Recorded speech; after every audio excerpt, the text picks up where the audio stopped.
नमस्कार. आज मी वांग्याचा ठेचा बनवला आहे. त्यासाठी मी 2 वांगी घेतली, त्यांना तेल लावलं आणि ही वांगी गॅसवर ठेवून भाजून घेतली. त्या साईडला एक लसणाचा गड्डा तोही भाजून घेतला. तोपर्यंत इकडे मी मिरच्याला चिरा करून घेतल्या.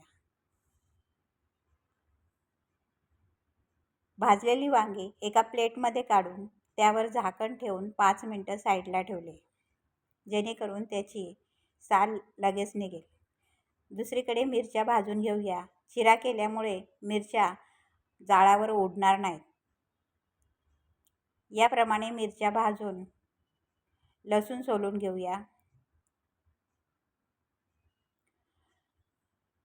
वांगी गार झाली की त्याचे साल काढून, देठ काढून याप्रमाणे चेक करून घेऊया.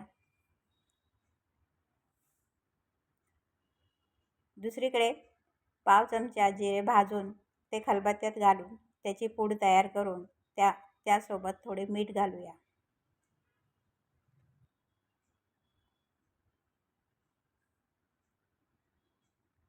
मिरची, लसूण घालून ते ठेचून घेऊया. थोडीशी कोथिंबीर आणि भाजलेले वांगे घालून त्याचा ठेचा तयार करून घेऊ. याप्रमाणे ठेचा तयार करून गरम तव्यावर तेल घालून त्यामध्ये पाव चमचा मोहरी तडतडली की पाव चमचा हिंग, थोडीशी हळद, तयार केलेला ठेचा घालून हा तेलावर चांगला परतून घेऊया. 2 मिनटं परतून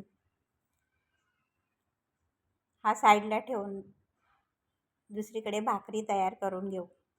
याप्रमाणे भाकरी तयार करून गरमागरम भाकरीसोबत तयार केलेला ठेचा सर्व करून. Thanks for watching.